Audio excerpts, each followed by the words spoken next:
നമസ്കാരം. വയനാട് ഉരുൾപൊട്ടലിന്റെയും കർണാടക തുംഗഭദ്ര അണക്കെട്ട് തകർന്നതിന്റെയും പശ്ചാത്തലത്തിൽ സുപ്രീം കോടതി മുല്ലപ്പെരിയാർ അണക്കെട്ടിന്റെ സുരക്ഷയിൽ കാര്യമായ പുനഃപരിശോധന നടത്തണം എന്നാവശ്യപ്പെട്ടുകൊണ്ട് പുതിയ ഒരു ഹർജി കൂടി സുപ്രീം കോടതിയിൽ എത്തിയിരിക്കുന്നു. മാത്യു നെടുമ്പാറ എന്ന് പറഞ്ഞ ഒരാളാണ് ഇപ്പോൾ ഹർജി നൽകിയിരിക്കുന്നത്.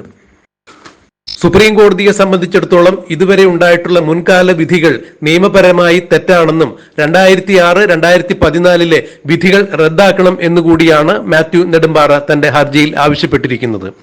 അതായത് മുല്ലപ്പെരിയാർ ഡാമിൽ കേരളത്തിന് കൂടി അവകാശമുണ്ട്, നിയമപരമായി അതിന് സാധുതയുണ്ട് എന്ന് തന്നെയാണ് മാത്യു നെടുമ്പാറ സുപ്രീം കോടതിയിൽ പുതിയ ഹർജി സമർപ്പിച്ചപ്പോൾ കാര്യങ്ങൾ ഉന്നയിച്ചിരിക്കുന്നത്. എന്തായാലും തുംഗഭദ്ര അണക്കെട്ട് തകർന്നതിന്റെ പശ്ചാത്തലത്തിൽ സുപ്രീം കോടതി ഈ വിഷയം കാര്യമായി തന്നെ പരിഗണിക്കും എന്നുള്ളതാണ്, ഗൗരവമായി തന്നെ പരിഗണിക്കും എന്നുള്ളതാണ് അറിയാൻ സാധിക്കുന്നത്. 1949 കർണാടകയിൽ പണി തുടങ്ങിയ തുംഗഭദ്ര അണക്കെട്ട് 1953 പണി പൂർത്തിയാകുന്നത്. സുർക്കി മിശ്രിതം ഉപയോഗിച്ച് പണി കഴിപ്പിച്ചിട്ടുള്ള ലോകത്തിലെ 2 അണക്കെട്ടുകൾ മാത്രമാണ് നിലനിൽക്കുന്നത്. അതിൽ ഒന്ന് 71 വർഷം പഴക്കമുള്ള കർണാടകയിലെ ഇപ്പോൾ ഭാഗികമായി തകർന്ന തുംഗഭദ്ര അണക്കെട്ടും മറ്റൊന്ന് 132 വർഷമായ മുല്ലപ്പെരിയാർ അണക്കെട്ടുമാണ്. തുംഗഭദ്ര അണക്കെട്ട് തകർന്നതിന്റെ അല്ലെങ്കിൽ ഭാഗികമായി തകർന്നതിന്റെ പശ്ചാത്തലത്തിൽ ഇപ്പോൾ സുപ്രീം കോടതിയിൽ പുതിയ ഹർജി സമർപ്പിച്ചിരിക്കുന്ന മാത്യു നെടുമ്പാറ പറഞ്ഞിരിക്കുന്നതും ഈ വിഷയങ്ങൾ തന്നെയാണ്.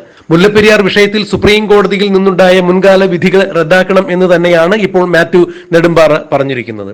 ഇതിനിടയിൽ മുല്ലപ്പെരിയാർ ഏകോപന സമിതി ഈ വരുന്ന ഓഗസ്റ്റ് 15 നടത്താനിരിക്കുന്ന പ്രക്ഷോഭങ്ങളുടെ ഭാഗമായി വിവിധ സംഘടനകളുടെ ഒരു വിശദീകരണ യോഗം ആലുവയിൽ ചേരുകയുണ്ടായി.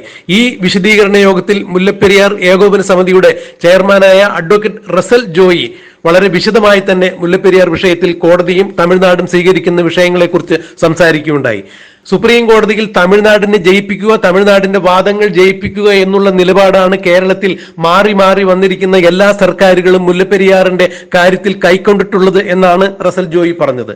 എന്തായാലും ഇനി ഒരു കാരണവശാലും മുല്ലപ്പെരിയാർ വിഷയത്തിൽ ഒരു ശാശ്വത പരിഹാരം കാണാതെ ഈ ഏകോപന സമിതി പുറകോട്ടില്ല.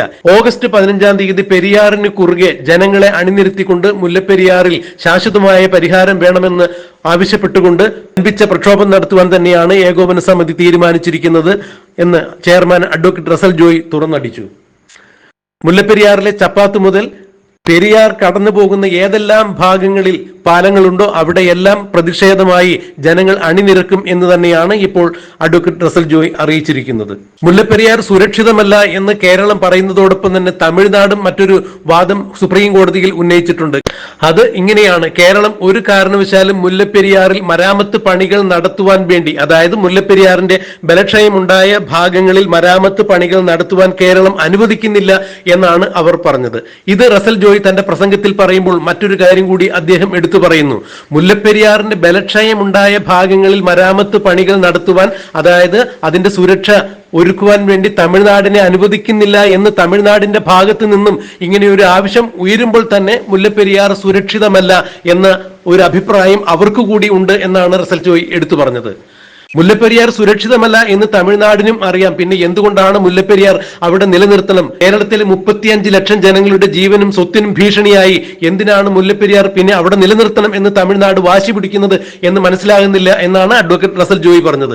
തമിഴ്നാട്ടിലെ 5 ഗ്രാമങ്ങൾക്ക് കൃഷി ചെയ്യാൻ വെള്ളമാണ് ആവശ്യമെങ്കിൽ കേരളത്തിലെ നിരവധിയായ ജലസ്രോതസ്സുകളിൽ നിന്നും ആ ജലം കൊണ്ടുപോകുവാൻ തമിഴ്നാടിന് കേരളം അനുമതി കൊടുക്കണം, അല്ലെങ്കിൽ തമിഴ്നാടിന് സ്വന്തം ചെലവിൽ ഈ വെള്ളം എത്തിച്ചു കൊടുക്കുവാൻ കേരളം തയ്യാറാകണം. അതിലൂടെ കേരളത്തിലെ 35 ലക്ഷം ജനങ്ങളുടെ ജീവന് സുരക്ഷിതത്വം ഒരുക്കുക എന്നുള്ള കർമ്മത്തിനാണ് ആദ്യം സർക്കാരുകൾ മുൻഗണന കൊടുക്കേണ്ടത് എന്നാണ് റസൽ ജോയി പറയുന്നത്.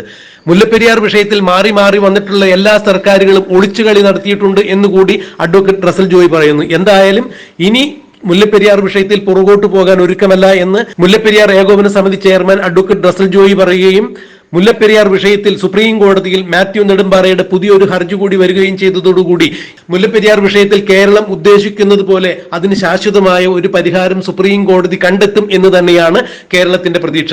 ഈ വരുന്ന ഓഗസ്റ്റ് 15 മുല്ലപ്പെരിയാർ വിഷയത്തിൽ പെരിയാറിന് കുറുകെ ജനങ്ങളെ സംഘടിപ്പിച്ചുകൊണ്ട് സമരപ്രക്ഷോഭത്തിന് ഇറങ്ങുകയാണ് മുല്ലപ്പെരിയാർ ഏകോപന സമിതി എന്നുകൂടി അഡ്വക്കേറ്റ് റസൽ ജോയി അറിയിച്ചിരിക്കുന്നു.